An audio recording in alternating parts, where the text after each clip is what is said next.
We choose to go to the moon in this decade and do the other things, not because they are easy, but because they are hard. That's one small step for man, one giant leap for mankind.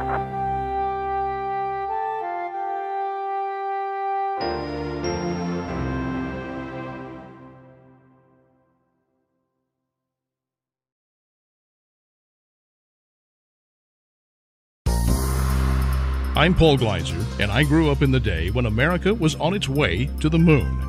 I never got enough of it. 35 seconds and counting. We are still go with Apollo 11. The Eagle has wings. Roger. And I can't get enough today of Cape Canaveral. For those of you listening on the radio, to really appreciate this segment, you must visit ktbb.com/moon. This segment is all about the images. To produce this series, I returned to the Cape to visit what's left of the Apollo era. I saw what's still being used. I saw what lies in ruins. The 1868 Cape Canaveral Lighthouse has seen it all. What went on at Cape Canaveral in the 1960s to get Apollo to the moon was muscular. The Saturn V launch vehicle was dictated by the physics attendant to getting 3 human beings, their equipment, and their life support systems to the moon and back. The result was the largest, most powerful flying machine ever built. Ignition sequence start. 6, 5, 4, 3, 2, 1, 0. All engine running. Liftoff. We have a liftoff. 32 minutes past the hour. Liftoff on Apollo 11. The Saturn V stood at over 36 stories in height. Unlike smaller rockets, it couldn't be tilted into position on the pad. The bending loads would have destroyed it. Saturn had to be assembled and transported to the launch site vertically. That necessitated the Vehicle Assembly Building, known as the VAB. No photograph captures its scale. Suffice to say, you can put 4 36-story structures inside it with nearly 14 stories to spare. On the roof, you could play 2 football games and a baseball game, all at the same time.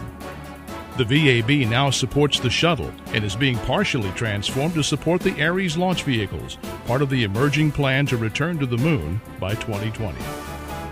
When Alan Shepard's Redstone booster lit up in May 1961, the flame from the rocket was deflected by a small pyramid-shaped disc under the launch pad.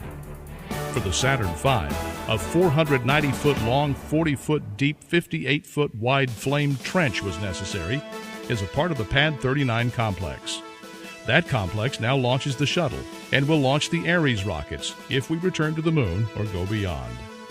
A media credential on the Cape gets you places the public tour won't. During the Cold War, Cape Canaveral was where the Air Force tested the missiles for nuclear warfare. The Mercury and Gemini programs used Air Force rockets and Air Force launch pads.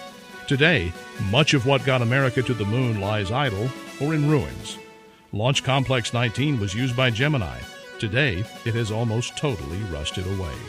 The first Apollo vehicle was launched from Pad 34 aboard a smaller Saturn 1B rocket.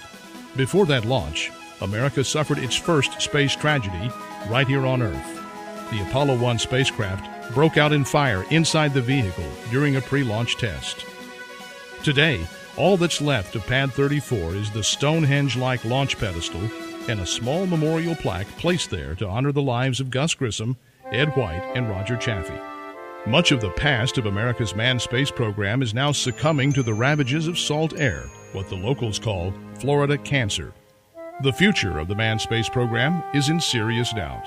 But for about 10 years in the 1960s, Cape Canaveral was the hottest piece of real estate in the world, and it was the gateway to the moon. For Trinity Mother Frances Health System and Hibbs Hallmark & Company Insurance, I'm Paul Gleiser.